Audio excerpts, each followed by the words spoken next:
How you doing? I'm pretty good. Yeah. Hey, thanks for inviting me to this.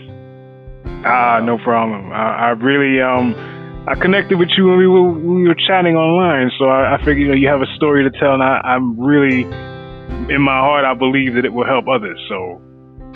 Well, I hope so, because that's something that's important to me. I don't know. I guess the Most High made me that way. Because even when I was a Christian, I would share the good news of that gospel to whoever would listen.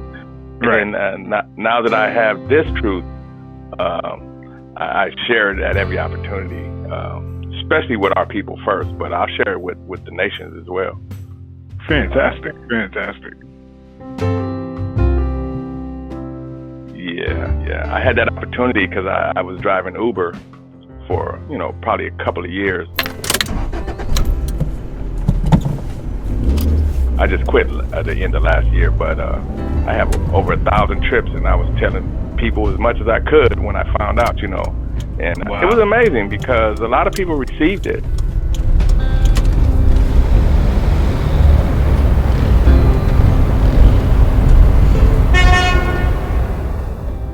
But really, I never heard during the car trips?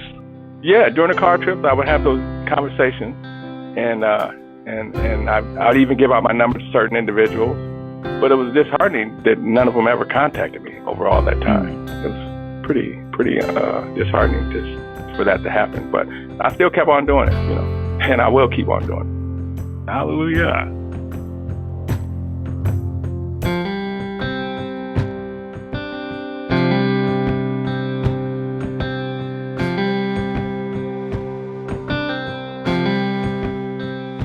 You're listening to Fruit Bearers, a living Hebrew production provided by KingdomPreppers.org. I'm your host, Kingdom Prepper. This podcast will focus on the spiritual walk of those of you out there who are living the Israelite lifestyle, whether you were born Hebrew or Gentile. But more than that, it will detail how the faithful have been or are striving to be fruit bearers as they walk the path of righteousness toward the kingdom.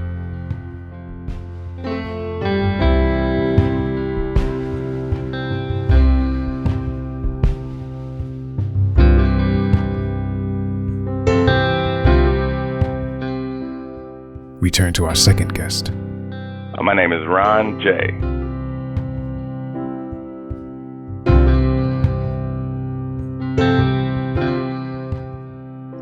I met Ron through the chat on the Kingdom Preppers website, and we connected on several topics.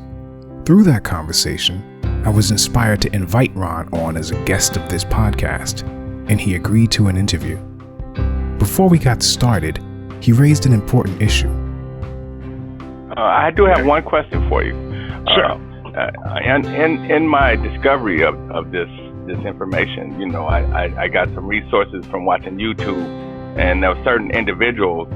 I don't know if you want me to mention them by name, or can I just mention the name of their video presentation? Because I don't want to put anybody on the spot or anything like that. Yeah, that's respectful. And I had an interview with another woman a while ago, and she actually did the same thing. She didn't want to mention any actual particular videos or people. Sometimes people fall out of favor, or that video might have been edifying, but then that person actually walks away from the faith and things like that. So, right. That is the case. That is the case on a couple of these. They did walk away from the faith, but they gave me some good information to help me wake up.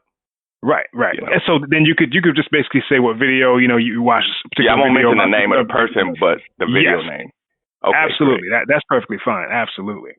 That's one thing I'm finding out. I've even been tested on my faith in this walk from various places, and it makes you I find myself being somewhat double-minded sometimes, but I'm sticking with it. Absolutely. But, I hear you. But there's a lot of things out there trying to pull you away from this truth. So I try. I don't want to mention that to anybody else who may fall. Gotcha. I understand 100%. And very well said. And honestly, that's led by the Spirit. That's all I can say. Oh, thanks. With that, Ron launched into the story of his personal journey and how he was introduced to the concept of a creator. Which started when my mom introduced me to God. by going through a Methodist church when I was a little 5-year-old. I remember that's when I first came to the concept of a God or a creator. And from there, as I grew up, I remember by the age of 12, me and a few other friends were in a park that was right across the street from where we lived. And a gentleman just came out of nowhere, and he said, "Oh, this is my birthday." He said, "Would you guys do me a favor?" And we said, "What?" And he said, "Well, I want to tell you about Jesus Christ." So he led us all into the sinner's prayer and all that. And at that age of 12, I did trust in Christ. I truly did. I believed that He died for my sins, and that I could trust in Him to help me get to heaven, if I died. So that was the beginning of my Christian walk right there. After that, I started attending a local church from the ages of 12 to 18.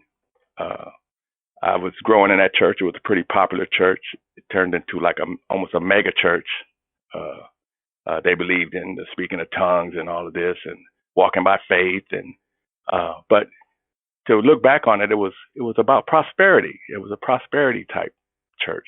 But however, at that time in my life, I believed it, and to be honest, I was being blessed, so to speak. I was having my needs and prayers answered and whatnot. But even in that, even in being in a Christian church, I still kind of lived a sinful life. I got into drugs. I got into women and stuff, and I got into drugs so bad that I realized that I needed to leave my environment. Growing up in Los Angeles, and so I joined the Navy, and I convinced my brother to go with me, which was a good thing, even though he wasn't involved in drugs or anything. But we went into the Navy. Sit up straight and look at me right now. Aye, sir. My name is Staff Sergeant May, and I am your senior drill instructor. This is way back in '79, and so I did 6 years, and my brother, he did a career. But during that time, I was, living the Christian life, which involved, for the most part, living a double life, so to speak. I always kept my faith in Jesus, but I lived like everybody else, especially as a sailor, going to other countries and stuff, living that type of lifestyle, partying, and I still used to indulge in marijuana back then. And at that time in the service, you could actually do that type of stuff and get away with it. But as I was in there, by the time 1983 came around, they were zero tolerance with drug usage and whatnot. So I had actually got into trouble because I failed a urinalysis, and so I got busted and I lost some rank and all this and that. And I had a couple more years left. So I had to start all over again. So I was trying to walk the straight and narrow path for the last couple of years. But however, I laughed because a couple of, right before I was getting out, I had an incident where I did actually indulge in marijuana again. And then 2 days later, I had another urinalysis. So I got busted again, so to speak. And this time they wanted to kick me out. But I didn't get kicked out. I did get an honorable discharge. And the reason I say that is because even back then, the Most High was trying to keep me on the straight and narrow, because I remember I couldn't really do things wrong and not have to pay for it. And that kind of kept me on the straight and narrow a lot, because I realized if I deviate from a righteous path, even back then, I would get into trouble. And so that's where I was there. So after I got out of the service, I left my home of Los Angeles and lived in San Diego, where I've been for the last 30 some odd years, and ended up getting married. Didn't have any biological kids. We decided on not having kids, but so we were living our life, and 20 years in, we still, going. By then we'd gone to church, the local church. It was a mega church, very popular pastor here. And actually, my wife and I, we got heavily involved in different ministries. The main ministry I settled on was called hospitality, or greetings, ushering and whatnot. And I became a leader. And then at that point, was serving in the church and doing all those things, doing some good things, having going to Mexico for ministries, and we were doing other good things like feeding the homeless and getting toys for kids on Christmas and all these good things that were good things.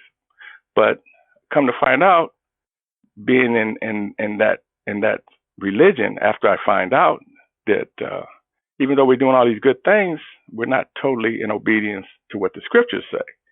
And I found that out in, I'd say, August of 2016. I just was watching some videos on YouTube, and I came across this one in particular video that kind of opened my eyes to a lot of things, and it was called "The Conspiracy and Hidden Identity of Blacks in America." And I saw this video, and it blew my mind because it was talking about that us so-called African Americans here in America were actually the ancient Hebrews, Israelites of the Bible. And he gave a lot of good evidence to that effect. At the end, though, he was given like this Hebrew chart, talking about all these different nations that are actually different parts of the 12 tribes, the different sons of Israel. But that part, I didn't quite believe that part after what he was saying before, because we all supposedly came from Africa. But anyway, this intrigued me. So that was kind of like my beginning of my journey to find out the truth. Because one thing about me, even though I was in the Christian church, I was actually a Christian that read the Bible. And I read it. I read it many times throughout my life. Starting from even at 12, I started reading the Bible. And I remember how Proverbs helped me stay out of trouble. I never went to jail or anything, even though I had opportunities, growing up in the suburb of Los Angeles. But I never went because I remember those principles that I learned even in Proverbs at that young age. And so it carried on with me throughout my life and even to this day. So I started on my journey to find out. I've always been a seeker of truth. So I just wanted to see if this was true, because I had never heard that. In all those years I've been walking this earth, I never heard that concept that Black people were the people of the book. To listen to the full audio of this podcast or to download a free MP3 version, visit our website, kingdompreppers.org, by clicking the link in the description. And if you're striving to bear fruit for Yah and would like to be featured in a future podcast episode, write us through the site using the contact form at the bottom of the Living Hebrew section and request a Fruit Bearers interview.